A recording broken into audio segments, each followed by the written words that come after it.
भारतीय इतिहास में राजपूतों का गौरवपूर्ण स्थान रहा है।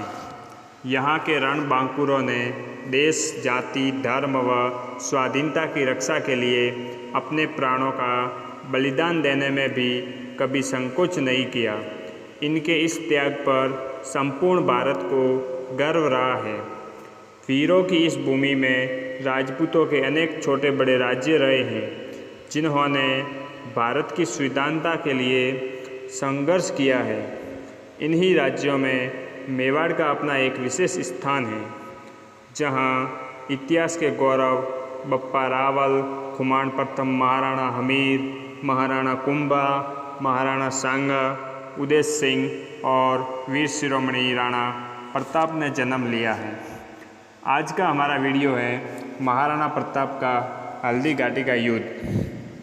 प्रताप के काल में दिल्ली में मुग़ल सम्राट अकबर का शासन था, जो भारत के सभी राजा महाराजाओं को अपने अधीन कर मुग़ल साम्राज्य की स्थापना कर इस्लामिक परचम को पूरे हिंदुस्तान में फहराना चाहता था।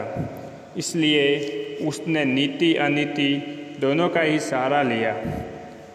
30 वर्षों के लगातार प्रयास के बाद अकबर राणा प्रताप को बंदी न बना सका। मेवाड़ को जीतने के लिए अकबर ने कई प्रयास किए। अकबर चाहता था कि महाराणा प्रताप अन्य राजाओं की तरह उसके कदमों में झुक जाए, परंतु प्रताप ने अकबर की अधीनता को कभी स्वीकार नहीं किया। अकबर ने अजमेर को केंद्र बनाया और राणा प्रताप के विरुद्ध सैनिक अभियान चलाया। प्रताप की वीरता ऐसी थी कि उनके दुश्मन भी उनकी युद्ध कौशल के कायल थे। उदारता ऐसी कि दुश्मनों की पकड़ी गई पत्नियों को वे सम्मानपूर्वक उनके पास भेज दिया करते थे।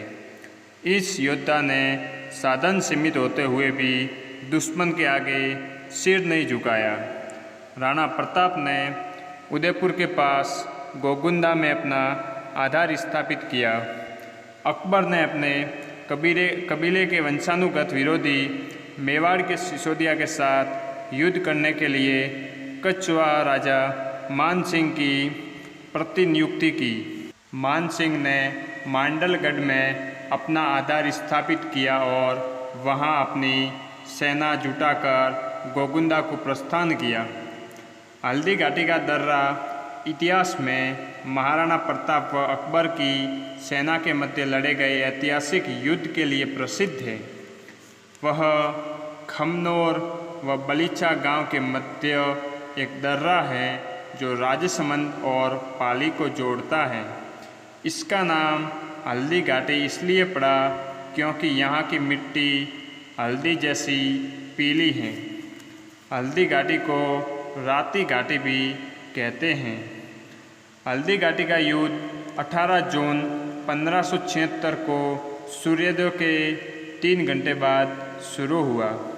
मेवाड़ी परंपरा और कविताओं के अनुसार राणा की सेना में 20,000 सैनिक थे और मानसिंह की सेना में 80 से 90,000 मजबूत एवं खूंखार सैनिक थे, जिसमें मुग़ल व कई राजपूत भी शामिल थे। दोनों पक्षों के पास युद्ध के लिए हाथी थे, लेकिन राणा के पास गोला बारूद या तोपें नहीं थी।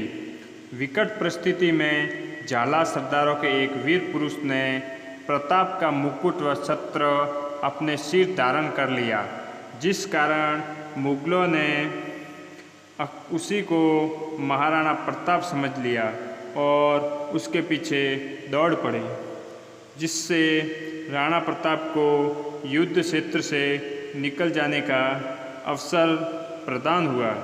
इसके पश्चात महाराणा प्रताप ने 20,000 सैनिकों के साथ मानसिंह, शहजादे सलीम सहित सभी मुग़ल सैनिकों के दांत खट्टे कर दिए और सलीम यानी जहांगीर मैदान छोड़कर भाग गया। बाद में सलीम ने सेना एकत्रित कर राणा प्रताप पर आक्रमण किया और इस बार एक भयंकर युद्ध हुआ। महाराणा प्रताप का सबसे प्रिय घोड़ा था चेतक, जो इस बार घायल हुआ।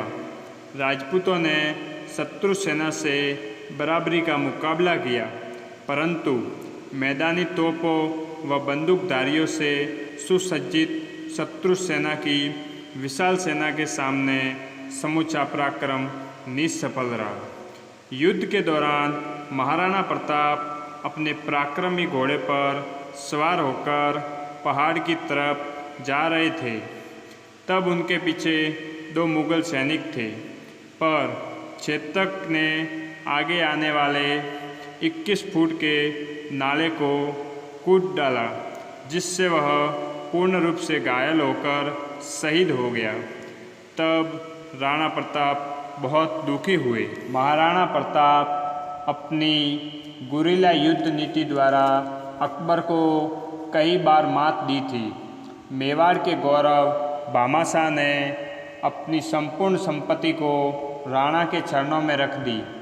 प्रताप ने इस संपत्ति को पुनः सैनिक बल तैयार करने में लगाया।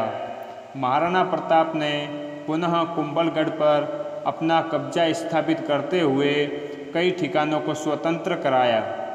अकबर ने बाद में शाहबाज खां के नेतृत्व में एक विशाल सेना मेवाड़ भेजी।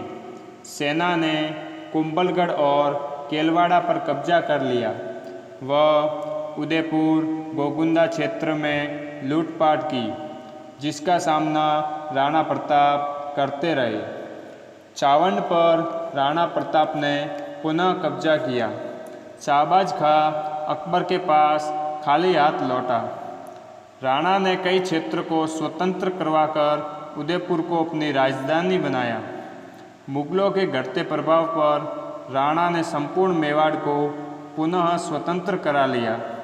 आखिरकार युद्ध के दौरान लगी चोटों से एवं शिकार खेलने से राणा की मृत्यु 29 जनवरी 1597 को चावंड में हुई। दोस्तों, ये वीडियो आपको कैसा लगा प्लीज़ कमेंट करके ज़रूर बताएं, और इस प्रकार के वीडियो आपको आगे हम दिखाते रहेंगे। धन्यवाद दोस्तों, और इस वीडियो को ज़्यादा से ज़्यादा शेयर करें। जय हिंद।